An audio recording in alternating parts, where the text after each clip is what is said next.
Денес во посета на локалната самоуправа и општина Прилеп е нашиот гостин, министерот за економија господинот Бектеши, член во владата на Република Македонија, и посебно ми е драго и задоволство што е денес тука, а дојдене и со повод. Освен што разговаравме за економските и стопанските проблеми и идниот развој на Прилеп околу економскиот дел, дојдене и со една цел да ни каже за добивката што ја добивме како општина Прилеп од дадени финансиски средства од турска компанија концесионер, кој што треба да врши геолошки испитувања во областа на општина Прилеп.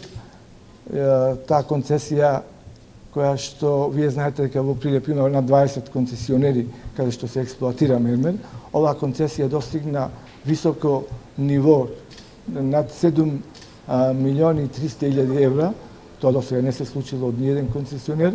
Со посебно задоволство го ја пречекавме, ја чувме таа вест.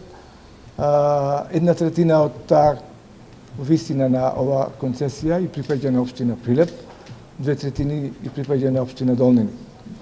Ако се земе предвид дека 78% од висината на оваа концесија припаѓа на општините, тоа за Прилеп е благодет и како една инфузија од околу 2 милиони евра, што сте добре дојдени за нашата општина. Мислам дека ќе ги употребиме за развојот на нашата општина, пред се во инфраструктурата и се што е потребно на нашата општина за понатамошниот развој. Јас уште еднаш сакам да се заблагодарам на министерот за денешната средба што ја посети нашата општина. Нема да биде ни последен пат ова. Нашата соработка ќе продолжи и понатаму. Ние имаме и два проекти аплицирани од Министерството за економија, што се надевам во иднина ќе бидат и усвоени.